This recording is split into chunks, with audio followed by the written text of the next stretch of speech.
these last few examples take everything that we've learned and put it all together. So here we have two square roots on opposite side. We also have a plus 1 that's not in a square root. But the issue is we can't really isolate the square roots. I suppose we get them on the same side, but it's just going to create an issue that we're going to have to deal with. We can't combine them in any way. So really, a way to get started is we need to square both sides. Now you need to be very attentive to what's happening on the left, because the left and the right are two different things.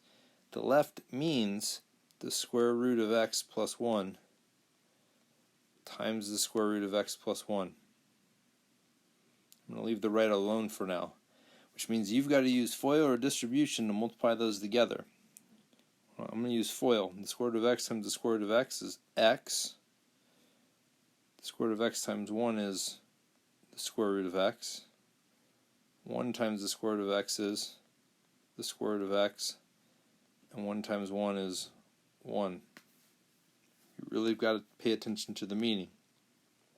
Now the square root of x plus 9 squared, the right hand side, this side, is nice because we're just squaring a square root. So we just get the radicand. So we'll carry that down to our third step. Well, now we've got the issue of some square roots on the left and no square roots on the right. So now we can begin to isolate things.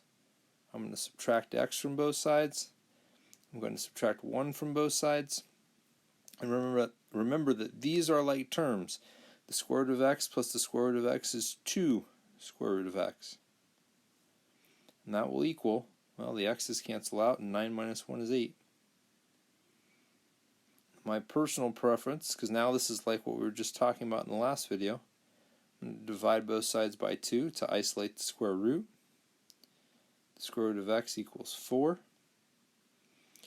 Well, got to square both sides, which means that x should equal 16. And like always, we need to go back to the very beginning and test our work. The square root of 16 plus 1 should equal the square root of 16 plus 9. The square root of 16 is 4. We'll add 1 to that. 16 plus 9 is 25. And this works out great because 4 plus 1 is 5, and the positive square root of 25 is 5. So this checks out, and x equals 16 is our solution. So we just put together a lot of different skills in this one problem. I'll have you try one more. We'll look at the square root of x minus 2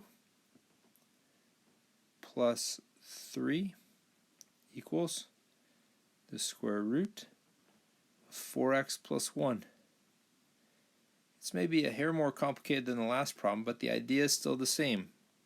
We can't really isolate these square roots, but we can begin by squaring both sides. In this case, be careful of what the left side means. It means the square root of x minus 2 plus 3 times itself. I'm just going to mess with that side because it's a little bit more complicated than the right hand side in this problem. I need to use FOIL. Root x minus 2 times root x minus 2 is just x minus 2. Root x minus 2 times 3 is positive 3 times the square root of x minus 2. I'm going to get that again from the third part of FOIL. And then finally, 3 times 3 is 9. There's a lot of pieces to keep track of here. Coming back to the right-hand side, the square root of 4x plus 1 squared is just 4x plus 1. Squaring a square root just gives you the radicand. Now we've got a couple square roots. These two, which are like terms. This would give me 6 square root of x minus 2. And I'm going to subtract x and add 2 and subtract 9 from both sides. giving me 6 times the square root of x minus 2 equals 3x minus 6.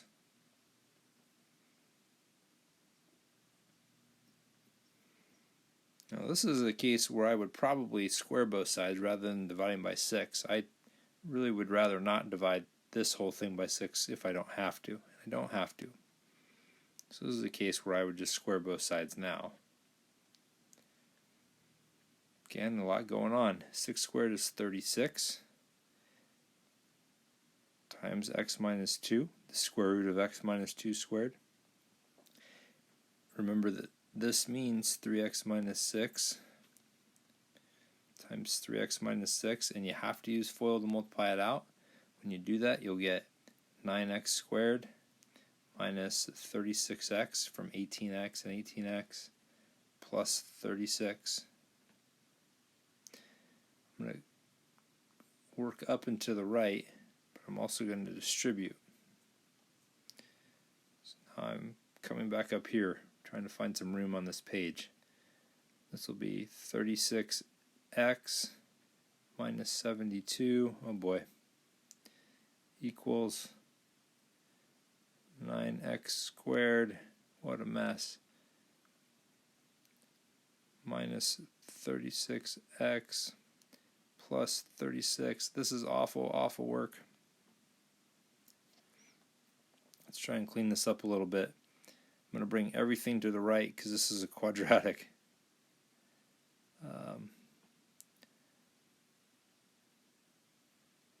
9x squared minus 72x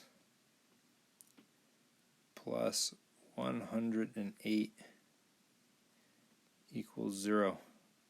Hopefully your paper is not as messy as mine. It's almost embarrassing. You can factor a 9 out to get x squared minus 8x plus 12. When you factor that, you're going to get x minus 2 times x minus 6, which means that x could be 2 or x could be 6. What a messy, messy problem. And we still have to check this. I am out of room on where to check this. But I'll do it on the next page. I can't lose my... So we've got to check x equals 2 and x equals 6. So our original problem, substituting back in, if x equals 2, it'd be the square root of 2 minus 2, that's not bad, plus 3 equals the square root of 4 times 2 plus 1. Well, 2 minus 2 is 0, the square root of 0 is 0, so 3 equals the square root of 9, and that is true. So that confirms that x equals 2 was a solution. Now if we check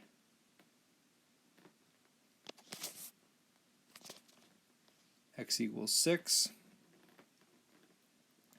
the square root of 6 minus 2 plus 3 equals the square root of 4 times 6 plus 1. I know some of you can see it, but this would be the square root of 4 plus 3, which is 2 plus 3, which is 5. And on the right, 4 times 6 is 24, plus 1 is 25, and its square root is also 5. So x equals 6 is our other solution. And there's a lot to that problem. And if you can do that, you are in very good shape.